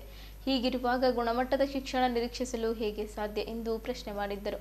14ರಂದು ರಾಜ್ಯಾದ್ಯಂತ ಹೋರಾಟಕ್ಕೆ ಕರೆ ಕೊಟ್ಟಿರುವುದರ ಜೊತೆಗೆ ಕಲ್ಯಾಣ ಕರ್ನಾಟಕ ಭಾಗದ 7 ಜಿಲ್ಲೆಗಳ 52 ತಾಲೂಕುಗಳಲ್ಲಿ ನಮ್ಮ ಸಂಘದ ಆಯಾ ತಾಲೂಕು ಅಧ್ಯಕ್ಷರ ನೇತೃತ್ವದಲ್ಲಿ ತಹಸೀಲ್ ಕಚೇರಿ ಎದುರು, ಜಿಲ್ಲಾ ಮಟ್ಟದಲ್ಲಿ ಆಯಾ ಜಿಲ್ಲಾಧ್ಯಕ್ಷರ ನೇತೃತ್ವದಲ್ಲಿ ಜಿಲ್ಲಾಧಿಕಾರಿಗಳ ಕಚೇರಿ ಮುಂಭಾಗದಲ್ಲಿ ಕೈಗೆ ಕಪ್ಪು ಪಟ್ಟಿ ಧರಿಸಿ ಅಂದು ಬೆಳಗ್ಗೆ 11 ಗಂಟೆಯಿಂದ ಸುಮಾರು 4 ಗಂಟೆಯವರೆಗೆ ಸತತ 5 ತಾಸು ಹೋರಾಟ ಹಮ್ಮಿಕೊಳ್ಳಲಾಗಿದೆ. ಕನ್ನಡ ಸಾಹಿತ್ಯ ಪರಿಷತ್ತು ಹಾಗೂ ವಿವಿಧ ಕನ್ನಡಪರ ಸಂಘಟನೆಗಳು ಕೈಜೋಡಿಸಿರುವುದು ಸ್ವಾಗತಾರ್ಹ ಕ್ರಮ. ಈ ಹೋರಾಟ ರೂಪರೇಷ ಸಿದ್ಧಪಡಿಸಲು ಕಳೆದ 15 ದಿವಸಗಳ ಹಿಂದೆ ಜಿಲ್ಲೆಯ 15 ಜನ ಖಾಸಗಿ ಶಾಲೆಗಳ ಆಡಳಿತ ಮಂಡಳಿ ಸದಸ್ಯರು, ಶಿಕ್ಷಣ ತಜ್ಞರು ಬೆಂಗಳೂರಲ್ಲಿ ಉಳಿದು ಕನ್ನಡಪರ ಸಂಘಟನೆಗಳ ಮುಖ್ಯಸ್ಥರಾದ ವಾಟಾಳ್ ನಾಗರಾಜ್, ನಾರಾಯಣಗೌಡ, ಕೆ. ಕುಮಾರ್ ಹಾಗೂ ಇತರರೊಂದಿಗೆ ಚರ್ಚಿಸಿ ಕನ್ನಡ ಶಾಲೆಗಳ ಉಳಿವಿಗಾಗಿ ಟೊಂಗುಗಟ್ಟಿ ನಿಂತಿರುವುದಾಗಿ ಹೇಳಿದ್ದರು. ದಿನಾಂಕ 14/7/2025ರಂದು ಮುಂಜಾನೆ 11 ಗಂಟೆಯಿಂದ ಸಂಜೆ 4 ಗಂಟೆಯವರೆಗೆ 1995ರ ನಂತರ ಪ್ರಾರಂಭದ ಅನುದಾನರಹಿತ ಖಾಸಗಿ ಶಾಲಾ ಕಾಲೇಜುಗಳಿಗೆ ಅನುದಾನ ನೀಡಬೇಕು. ಖಾಸಗಿ ಶಿಕ್ಷಣ ಸಂಸ್ಥೆಗಳಿಗೆ ಅನುಮತಿ ನವೀಕರಣ ಪ್ರಕ್ರಿಯೆ ಸರಳಗೊಳಿಸಬೇಕು. ಬಡ ಮಕ್ಕಳ ದಾರಿದೀಪವಾದ RTE ಯೋಜನೆ ಖಾಸಗಿ ಶಾಲೆಗಳಿಗೆ ಮರುಜಾರಿ ಮಾಡಬೇಕು. ಅನುದಾನಿತ ಶಾಲಾ ಕಾಲೇಜುಗಳಲ್ಲಿ ಖಾಲಿ ಹುದ್ದೆಗಳನ್ನು ಭರ್ತಿ ಮಾಡಬೇಕು. ರಾಜ್ಯಾದ್ಯಂತ ಜಾರಿ ಇರುವ ಕೋಚಿಂಗ್ ಸೆಂಟರ್ಗಳನ್ನು ಬಂದ್ ಮಾಡಬೇಕು. 371J ಕಾನೂನಿನಡಿ ಸಿಗಬೇಕಾದ ಎಲ್ಲ ಸೌಲಭ್ಯಗಳನ್ನು ಖಾಸಗಿ ಶಾಲೆಗಳಿಗೂ ವಿಸ್ತರಿಸಬೇಕು. ಕನ್ನಡ ಶಾಲೆಗಳನ್ನು ಉಳಿಸಿ ಕನ್ನಡವನ್ನು ಉಳಿಸಬೇಕು. ಕರ್ನಾಟಕ ಪಬ್ಲಿಕ್ ಶಾಲೆ ಹೆಸರಿನ ಮೇಲೆ ಕನ್ನಡ ಮಾಧ್ಯಮ ಶಾಲೆಗಳನ್ನು ಆಂಗ್ಲ ಮಾಧ್ಯಮವಾಗಿ ರೂಪಾಂತರಗೊಳಿಸುತ್ತಿರುವ ಪ್ರಕ್ರಿಯೆ ನಿಲ್ಲಿಸಬೇಕು ಎಂಬಂಥದ್ದೇ ಬೇಡಿಕೆಗಳನ್ನು ಮುಂದಿಟ್ಟುಕೊಂಡು ಅಂದು ಜುಲೈ 14ರಂದು ಹೋರಾಟ ಸತ್ಯಾಗ್ರಹ ಹಮ್ಮಿಕೊಂಡಿದ್ದು, ಅಂದು ಈ ರಾಜ್ಯದ ಎಲ್ಲ ಕನ್ನಡಾಭಿಮಾನಿಗಳು ಈ ನಿಸ್ವಾರ್ಥ ಹೋರಾಟಕ್ಕೆ ಕೈಜೋಡಿಸುವಂತೆ ಜಲಾದೆ ಕರೆ ಕೊಟ್ಟರು. ಕಲ್ಯಾಣ ಕರ್ನಾಟಕ ಅನುದಾನರಹಿತ ಖಾಸಗಿ ಶಾಲಾ ಆಡಳಿತ ಮಂಡಳಿ ಸಂಘದ ಜಿಲ್ಲಾಧ್ಯಕ್ಷ ರಾಜೇಂದ್ರ ಮಣಗೀರೆ, ಜಿಲ್ಲಾ ಪ್ರಧಾನ ಕಾರ್ಯದರ್ಶಿ ಗುರುನಾಥ್ ರೆಡ್ಡಿ, ಜಿಲ್ಲಾ ಉಪಾಧ್ಯಕ್ಷ ಮಾಣಿಕಪ್ಪ ಗೋರ್ನಾಳೆ, ಬೀದರ್ ತಾಲೂಕು ಅಧ್ಯಕ್ಷ ಸಂದೀಪ್ ಶೆಟ್ಕರ್, ಬೀದರ್ ದಕ್ಷಿಣ ವಿಭಾಗದ ಅಧ್ಯಕ್ಷ ಸೈಯದ್ ಅಹಮದ್ ಮುದ್ದೆ, ಜಿಲ್ಲಾ ಕನ್ನಡ ಸಾಹಿತ್ಯ ಪರಿಷತ್ತು ಗೌರವ ಕಾರ್ಯದರ್ಶಿ ಶಿವಶಂಕರ್ ಟೋಕ್ರೆ ಹಾಗೂ ಇತರರು ಪತ್ರಿಕಾಗೋಷ್ಠಿಯಲ್ಲಿದ್ದರು. ಒಂದು ವರ್ಷಕ್ಕೆ 4,000 ಶಾಲೆ ಕನ್ನಡ ಮಾಧ್ಯಮ ಶಾಲೆ ಮುಗಿಸ್ತಾವೆ ಅಂದರೆ ಇದಕ್ಕಿಂತ ದುರಂತ ಏನು ಬೇಕು ಸರ್? ಯಾವುದಾದ್ರೂ ಸರ್ಕಾರ ಕನ್ನಡಕ್ಕೋಸ್ಕರ ಹಿಂಗೆ ಮಾಡಿದ್ದೀನಿ ಅಂತ ಎಲ್ಲೇನೋ ನೋಡಿದ್ರಿ ಏನು ಸರ್? ಕನ್ನಡ ಶಾಲೆ ಡೆವಲಪ್ಮೆಂಟ್ಸ್ ಅಭಿವೃದ್ಧಿಗೋಸ್ಕರ ಹಿಂಗೆ ಮಾಡ್ತಾಯಿದ್ದೀನಿ ಅಂತ ಎಲ್ಲೇ ನೋಡಿದಿರ ನೀವು? ಎಂಥ ದುರ್ದೈವ ಸರ್ ಇದು ಕರ್ನಾಟಕದಲ್ಲಿ, ಕರ್ನಾಟಕ ಸರ್ಕಾರ. ಸೊ ಹಾಗಾಗಿ ನಮ್ಮ ಈ ಹೋರಾಟಕ್ಕೆ ಎಲ್ಲ ನಮ್ಮ ಬಾಂಧವರು, ಅದಕ್ಕಲ್ಲೇ ನಾವೇನು ಮಾಡಿದ್ದೀವಿ, ಈಗ 3-4 ಸಂಘಟನೆಗಳು ಸೇರಿ, ಕನ್ನಡ ಪರ ಸಂಘಟನೆ, ಕನ್ನಡ ಸಾಹಿತ್ಯ ಪರಿಷತ್ತು, ಅನುದಾನ ರಹಿತ ಖಾಸಗಿ ಶಿಕ್ಷಣ ಸಂಸ್ಥೆ, ಕನ್ನಡ ಸಂರಕ್ಷಣಾ ಸಮಿತಿ ಅಂತ ನಾವು ನಿರ್ಮಾಣ ಮಾಡ್ಕೊಂಡಿದ್ದೀವಿ. ಇದರ ಅಡಿಯಲ್ಲಿ ನಾವು ಎಲ್ಲರೂ ಬರ್ತೀವಿ. ಸದ್ಯಕ್ಕೆ ಅದಕ್ಕೆ ರಾಜ್ಯದ ಇನ್ಚಾರ್ಜ್ ನನಗೆ ಕೊಟ್ಟಿದ್ದಾರೆ. ಇವರೆಲ್ಲರೂ ಸೇರಿ ನಾನು ಎಲ್ಲ ಕಡೆ ಓಡಾಡ್ತಾ ಇದ್ದೀನಿ. ಮತ್ತು ಇದಕ್ಕೆ ನಾವಂತೂ ಪಣ ತೊಟ್ಟಿದ್ದೀವಿ. ಈ ಬೀದರ್ದಿಂದ ದೊಡ್ಡ ಕ್ರಾಂತಿ ಆಗಬೇಕು, ಕಲ್ಯಾಣ ಕರ್ನಾಟಕದಿಂದಲೇ ಕ್ರಾಂತಿ ಆಗಬೇಕು. ಒಂದಿಷ್ಟು ಜನ ಆ ಕಡೆ ಬಾರಿ ಕಲ್ಯಾಣ ಕರ್ನಾಟಕ ಅಂದ್ರೆ ಅವ್ರಿಗೆ ಜರ ಹಿಡಿಸ್ತಾ ಇಲ್ಲ. ಆದರೂ ಅವ್ರಿಗೆ ಗೊತ್ತಿಲ್ಲ ಶಿಕ್ಷಣ ಎಲ್ಲ ಕ್ಷೇತ್ರದಲ್ಲಿ ಹಿಂದುಳಿದಿದ್ದೀವಿ ಅಂತ ತಿಳ್ಕೊಂಡೆ ನಾವು 371 ಜೆ ಕೊಟ್ಟಿದ್ದಾರೆ. ಬಟ್ ಅದ್ರ ಸದ್ಗುಣಕ್ಕೆ ನಮ್ಮ ಕನ್ನಡ ಶಾಲೆಗಿರ್ಬೋದು ಶಿಕ್ಷಣ ಕ್ಷೇತ್ರದಲ್ಲಿ ಆಗ್ತಾಯಿಲ್ಲ, ಅದು ಆಗಬೇಕು. ಸೊ ಈ ಹಿನ್ನೆಲೆಯಲ್ಲಿ ನಾವು 14ನೇ ತಾರೀಕು ಎಲ್ಲ ತಾಲೂಕು ಮಟ್ಟದಲ್ಲಿ ತಹಸೀಲ್ ಕಚೇರಿಯಲ್ಲಿ, ಜಿಲ್ಲಾ ಮಟ್ಟದಲ್ಲಿ ಜಿಲ್ಲಾಧಿಕಾರಿ ಕಚೇರಿ ಆದರೆ ನಾವು ಧರಣಿ ಕುಂತು ಈ 9 ಬೇಡಿಕೆಗಳಿಗೆ ಆಗ್ರಹಿಸಿ ನಾವು ಹೋರಾಟ ಮಾಡ್ತೀವಿ. ನಮ್ಮ ಹೋರಾಟಕ್ಕೆ ತಮ್ಮೆಲ್ಲ ಪತ್ರಿಕಾ ಬಾಂಧವರು, ಮೀಡಿಯಾದವರು, ಎಲೆಕ್ಟ್ರಾನಿಕ್ಸ್ ಮೀಡಿಯಾದವರು ಎಲ್ಲರೂ ಬೆಂಬಲ ಕೊಡ್ಬೇಕಂತ ವಿನಂತಿ ಮಾಡ್ಕೋತೀನಿ ಸರ್. ಅವರೆಲ್ಲ ಮಕ್ಕಳು ಸರ್ಕಾರಿ ಶಾಲೆಗಳಿಗೆ, ಕನ್ನಡ ಮಾಧ್ಯಮ ಶಾಲೆಗಳಿಗೆ ಒಂದು ವೇಳೆ ಅವರು ಆ ನಿಟ್ಟಿನಲ್ಲಿ ಬಂದರು ಅಂದ್ರೆ ಮಾತ್ರ ಈ ಸರ್ಕಾರಿ ಶಾಲೆಗಳು ಅವರೆಲ್ಲ ಏನಿಲ್ಲ ಸರ್ ಸರ್ಕಸ್ ಮಾಡತ್ತಾರ. ಕನ್ನಡ ಮಾಧ್ಯಮ ಶಾಲೆಗೆ ಮಕ್ಕಳು ಬರಲ್ಲ ಹೊಂಟ್ರ, ಇಂಗ್ಲೀಷ್ ಮಾಧ್ಯಮ ಮಾಡಾರಿ. ನಿನ್ನೆ ನಮ್ಮದು education minister statement, KPS Karnataka public ಶಾಲೆಗೆ ಹೋಗ್ತಕ್ಕಂಥ ಮಕ್ಕಳಿಗೆ ಉಚಿತವಾದಂಥ ಬಸ್ಸಿನ ವ್ಯವಸ್ಥೆ. ಕನ್ನಡ ಶಾಲೆ ಅಂದ್ರೆ ಅವ್ರು ಏನೇನು ಮಾಡ್ಬೇಕಲ್ಲತ್ತಾರ ಅವ್ರಿಗೆ ತಲೆ ನಡೆಯಲಾಗ್ಯದ. ಹೆಂಗೆ ಮಾಡಿದ್ರೆ ಮಕ್ಕಳು ಬರ್ತಾರ, ಹಂಗೆ ಮಾಡಿದ್ರೆ ಮಕ್ಕಳು ಬರಲ್ಲ. ನೀವು ಹಿಂಗೆ ಮಾಡಿದ್ರೆ ಮಕ್ಕಳು ಬರ್ತಾರ. ಸರ್ಕಾರಿ ನೌಕರಿ ಇರ್ತಕ್ಕಂಥ ಎಲ್ಲ ಮಕ್ಕಳಿಗೆ ಸರ್ಕಾರಿ ಶಾಲೆಗೆ ಹಾಕ್ರಿ. ಮತ್ತೇನ ಇಲ್ಲ, ಕನ್ನಡ ಮಾಧ್ಯಮದಾಗ ಓದ್ತಕ್ಕಂಥ ಮಕ್ಕಳಿಗೆ ಕಂಪಲ್ಸರಿ ನೌಕರಿ ಸಿಗದಂಥ ಒಂದು ಆಶ್ವಾಸನೆ ಕೊಡ್ರಿ. ಇವತ್ತು ಏನಾಗ್ಯದ ಸರ್, ಕನ್ನಡ ಭಾಷೆ ಆಡುವ ಭಾಷೆ ಆಗ್ಯದ. ಏನಪ್ಪ ಅಂದ್ರೆ ನಮ್ಮ ಅನ್ನದ ಭಾಷೆ ಕನ್ನಡ ಭಾಷೆ ಉಳಿದಿಲ್ಲ ಅಂತೇಳಿ ಎಲ್ಲ ಪಾಲಕರು ಅವ್ರ ಮನವರಿಕೆ ಮಾಡ್ಕೊಂಡವರು. ಯಾಕಂದ್ರೆ ಅಕ್ಕಪಕ್ಕ ನೋಡ್ತಾರೆ ಅವ್ರ ಮಗ ಡಾಕ್ಟ್ರಿ. ಸರ್ ನಂಬಲ್ಲಿ ಕಲ್ತಂಥ ಶಾಲೆ ಮಕ್ಕಳು ಇವತ್ತು ಡಾಕ್ಟ್ರು ಅದಾರ, ಇಂಜಿನಿಯರು ಅದಾರ. ನಾವು ಕನ್ನಡನೇ ಕಲಿಸಿ ಅವರಿಗೆ. ಕಲಿಸೋ ಸಮಯದಾಗೆ ನೀವು ಕನ್ನಡಕ್ಕೆ ಎಷ್ಟು ಆದ್ಯತೆ ಕೊಡ್ತೀರಿ, ಅದು ಒಂದು ಇಂಗ್ಲೀಷ್ ಸಬ್ಜೆಕ್ಟಿಗೂ ನೀವು ಕಂಪಲ್ಸರಿ ಆದ್ಯತೆ ಕೊಟ್ರಿ ಅಂದ್ರೆ ಕನ್ನಡ ಶಾಲೆಗಳು ಮಾರಣ ಹೋಮನೆ ಆಗಲ್ಲ. ಈ ತಿಂಗಳ 31ರಂದು ಸಾಯಂಕಾಲ ಸರಿಯಾಗಿ 5 ಗಂಟೆಗೆ ನಗರದ ಡಾಕ್ಟರ್ ಚನ್ನಬಸವ ಪಟ್ಟದೇವರು ರಂಗಮಂದಿರದಲ್ಲಿ ಭಾರತೀಯ ಸಿನಿಮಾ ಜಗತ್ತಿನ ಸುಪ್ರಸಿದ್ಧ ಹಿನ್ನೆಲೆ ಗಾಯಕರಾಗಿದ್ದ ಮೊಹಮ್ಮದ್ ರಫಿರವರ ಸ್ಮರಣಾರ್ಥವಾಗಿ ತುಜ್ಕೋ ತೇರೆ ಬಾ ಜಮಾನಾ ಢೂಂಢೇಗಾ ಸಂಗೀತ ಶ್ರದ್ಧಾಂಜಲಿ ರಸಮಂಜರಿ ಕಾರ್ಯಕ್ರಮ ಆಯೋಜಿಸಲಾಗುತ್ತಿದೆ. ಇಂದು ಡಾಕ್ಟರ್ ಪಂಡಿತ್ ಪುಟ್ಟರಾಜ್ ಗವಾಯಿ ಮಾದರಿ ಸಂಗೀತ ಮತ್ತು ವಿವಿಧೋದ್ದೇಶ ಶಿಕ್ಷಣ ಸಂಸ್ಥೆಯ ಸಂಸ್ಥಾಪಕ ಅಧ್ಯಕ್ಷರಾದ ನಾಗೇಂದ್ರ ದಂಡಿ ತಿಳಿಸಿದ್ದರು. ನಗರದ ಜಿಲ್ಲಾ ಪತ್ರಿಕಾ ಭವನದಲ್ಲಿ ಸುದ್ದಿಗೋಷ್ಠಿ ಉದ್ದೇಶಿಸಿ ಮಾತನಾಡಿರುವ ಅವರು, 2011ರಲ್ಲಿ ಈ ಸಂಸ್ಥೆ ಪ್ರಾರಂಭಿಸಲಾಗಿದ್ದು ಇಲ್ಲಿಯವರೆಗೆ 25 ಕಾರ್ಯಕ್ರಮಗಳನ್ನು ಆಯೋಜಿಸಲಾಗಿತ್ತು. ಕಳೆದ ವರ್ಷ ಸಂಸ್ಥೆಯ ಬೆಳ್ಳಿ ಮಹೋತ್ಸವ ಕೂಡ ಹಮ್ಮಿಕೊಳ್ಳಲಾಗಿತ್ತು. ಇದು 26ನೇ ಕಾರ್ಯಕ್ರಮವಾಗಿದೆ. ಸಿನಿಮಾ ಸಂಗೀತಗಾರರಾದ ಜಬ್ಬಾರ್ ಮತ್ತು ಧನಂಜಯ್ ನೇತೃತ್ವದ ಸ್ಟಾರ್ ಆಫ್ ಮೆಲೋಡಿ ಆರ್ಕೆಸ್ಟ್ರಾ ಈ ಸಂಗೀತ ರಸಮಂಜರಿ ಕಾರ್ಯಕ್ರಮಕ್ಕೆ ಸಂಗೀತ ವಾದನವನ್ನು ನೀಡುತ್ತಿದ್ದಾರೆ ಎಂದು ತಿಳಿಸಿದ್ದರು. ಮುಂಬೈನ ಹಿನ್ನೆಲೆ ಗಾಯಕಿ ಭಾವನಾ ಪಂಡಿತ್ ಹಾಗೂ ಹೈದರಾಬಾದ್ನ ಹೆಸರಾಂತ ಸ್ಟೇಜ್ ಕಲಾವಿದ ಮೌಜಮ್ ಅನ್ನರ್ ಜೊತೆಯಲ್ಲಿ ಬೀದರ್ ಐಡಲ್ ಪ್ರಶಸ್ತಿ ವಿಜೇತರಾದ ಕುಮಾರಿ ಅಂಜಲಿ ಮಾಲೆ ಹಾಗೂ ಕುಮಾರಿ ರಶ್ಮಿ ಶರ್ಮಾ ಮತ್ತು ಬೀದರ್ನ ಹೆಸರಾಂತ ಕಲಾವಿದ ಗುರುದೇವ್ ಪ್ರಿಯಾಂಕಾ ಗುರುದೇವ್ ತಮ್ಮ ಗಾಯನದ ಮೂಲಕ ಪ್ರೇಕ್ಷಕರ ಮನ ತಣಿಸಲಿದ್ದಾರೆ.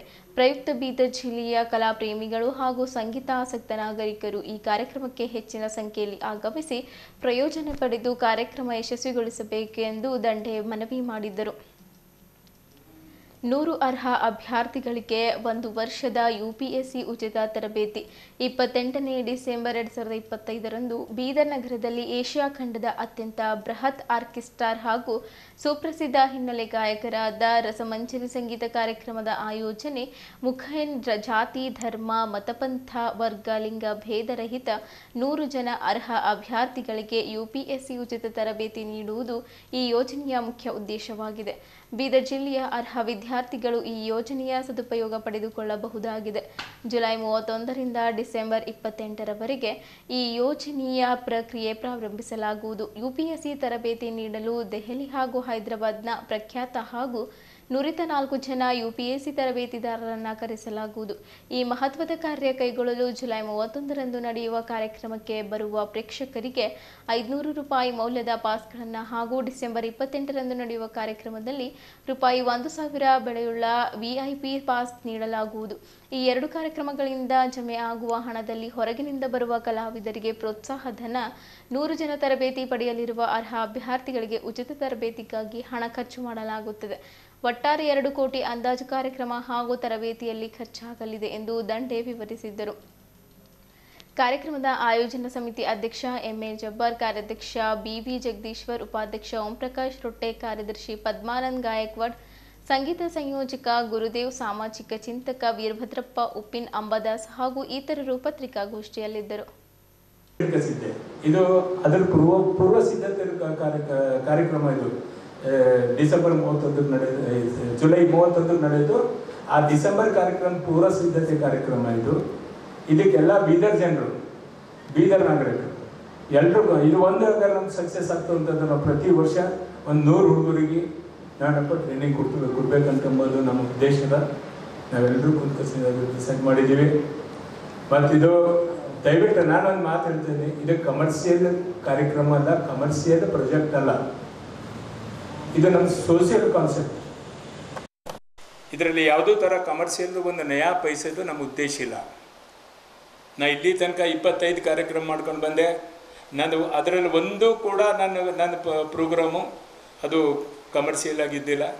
ಟಿಕೆಟ್ ಶೋ ಇದ್ದರೂ ಕೂಡ ಅದು ಅದಕ್ಕೇ ಬಳಕೆ ಮಾಡಿದ್ದೀನಿ ನಾನು.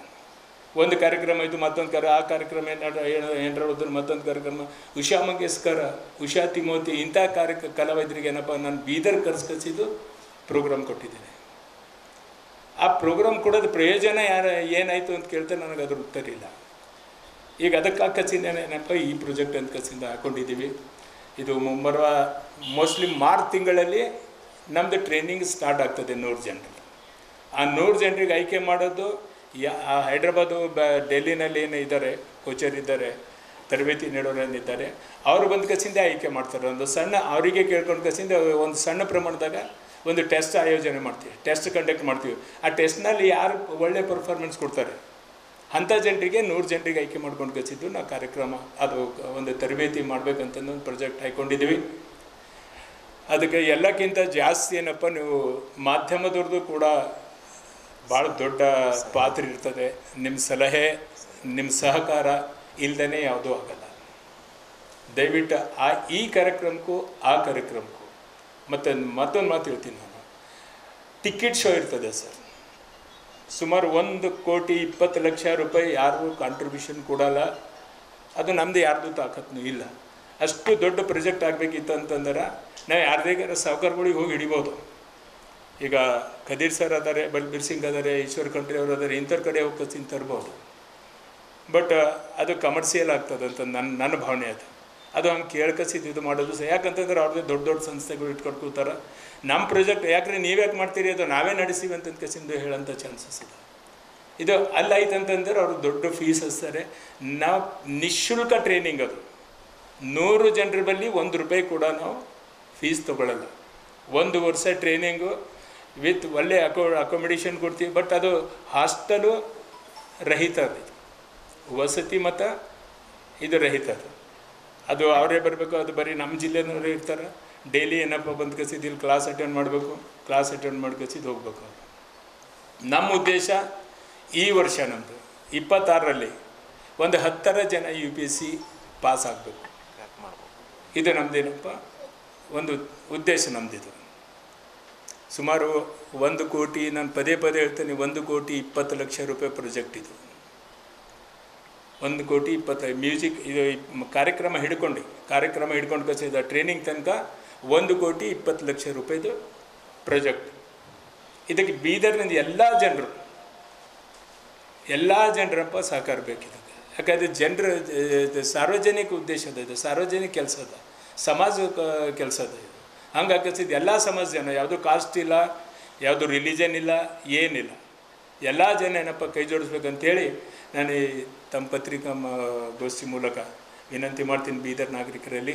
ಸಾಮಾನ್ಯರಿಗೂ ಇಲ್ಲಿ ಲಭ್ಯ ಆಗಬೇಕಂತ ಒಂದು ಕೋಚಿಂಗು ಈ ಜನರ ಸಹಕಾರ ಪಡ್ಕೊಂಡೇ ಇಲ್ಲಿ ಮಾಡ್ಲಿಕ್ಕೆ ಸಾಧ್ಯನಾ ಅಂತ ಕೂತು ಯೋಚನೆ ಮಾಡಿದೆವು. ಒಂದು 15 ದಿವಸ ನಿರಂತರ ಸಭೆ ಮಾಡಿ ಈ ರೀತಿ ಮಾಡಿ ಒಂದು ಸಂಗೀತ ಕಾರ್ಯಕ್ರಮ ಆಯೋಜನೆ ಮಾಡಿ ಒಂದು ಒಳ್ಳೆಯ ಕಾರ್ಯಕ್ರಮ ಬೀದರ್ ಜಿಲ್ಲೆಯವರಿಗೆ ಕೊಟ್ಟು ಆ ಮುಖಾಂತರ ನಾವು ಹಣ ಸಂಗ್ರಹಣೆ ಮಾಡಿ ಇಲ್ಲೇ ಒಂದು ಕೋಚಿಂಗ್ ಕೊಡಬಹುದು ಅಂತ ಭಾಳಷ್ಟು ಕೋಚಿಂಗ್ ಸಂಸ್ಥೆಯವ್ರ ಜೊತೆಯಲ್ಲಿ ಸಂಪರ್ಕ ಮಾಡಿದ್ದೆವು.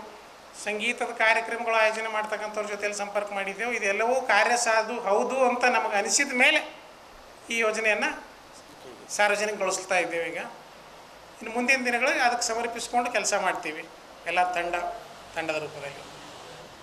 ಈ ಮುಖಾಂತರ ನಮ್ಮ ಒಂದು ಅನಿಸಿಕೆ ಏನಪ್ಪ ಅಂದರೆ ಇಲ್ಲಿ ಮುಂದಿನ ದಿನಗಳಲ್ಲಿ ಸ್ಪರ್ಧಾತ್ಮಕ ಪರೀಕ್ಷೆಗಳ ತಯಾರಿಗೋಸ್ಕರ ಒಂದು ಉತ್ತಮ ವಾತಾವರಣ ನಿರ್ಮಾಣ ಆಗ್ಬೋದು ಜಿಲ್ಲೆಯೊಳಗೆ.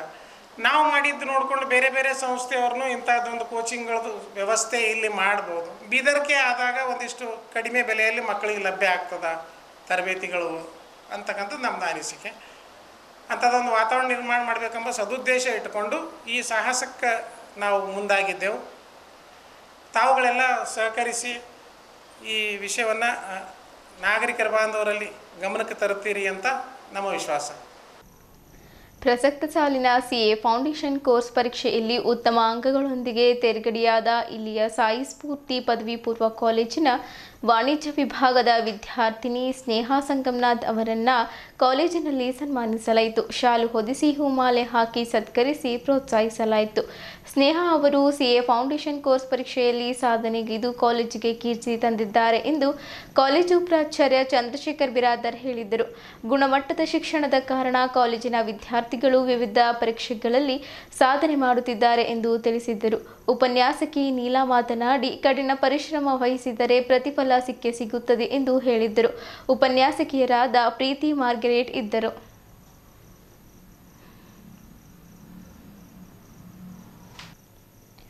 ಬೆಂಗಳೂರಿನಲ್ಲಿ ನಡೆದ ಸಮಾರಂಭದಲ್ಲಿ ಬೀದರ್ನ ಹ್ಯುಮ್ಯಾನಿಟಿ ಫಸ್ಟ್ ಫೌಂಡೇಶನ್ ಅಧ್ಯಕ್ಷ ಮೊಹಮ್ಮದ್ ಮಾಜಿದ್ ಬಿಲಾಲ್ ಅವರಿಗೆ ರಾಜ್ಯ ಮಟ್ಟದ ಕರ್ನಾಟಕ ಭೂಷಣ ಪ್ರಶಸ್ತಿ ಪ್ರದಾನ ಮಾಡಲಾಯಿತು.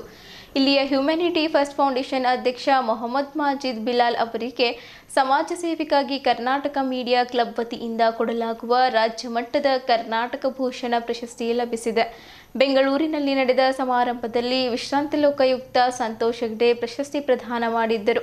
ಡಾಕ್ಟರ್ ಬಸವರಮಾನಂದ ಸ್ವಾಮೀಜಿ, ರಾಜ್ಯ ಮಹಿಳಾ ಆಯೋಗದ ಅಧ್ಯಕ್ಷೆ ನಾಗಲಕ್ಷ್ಮಿ ಚೌಧರಿ, ಮುಖ್ಯಮಂತ್ರಿ ಚಂದ್ರು ಮತ್ತಿತರರು ಇದ್ದರು.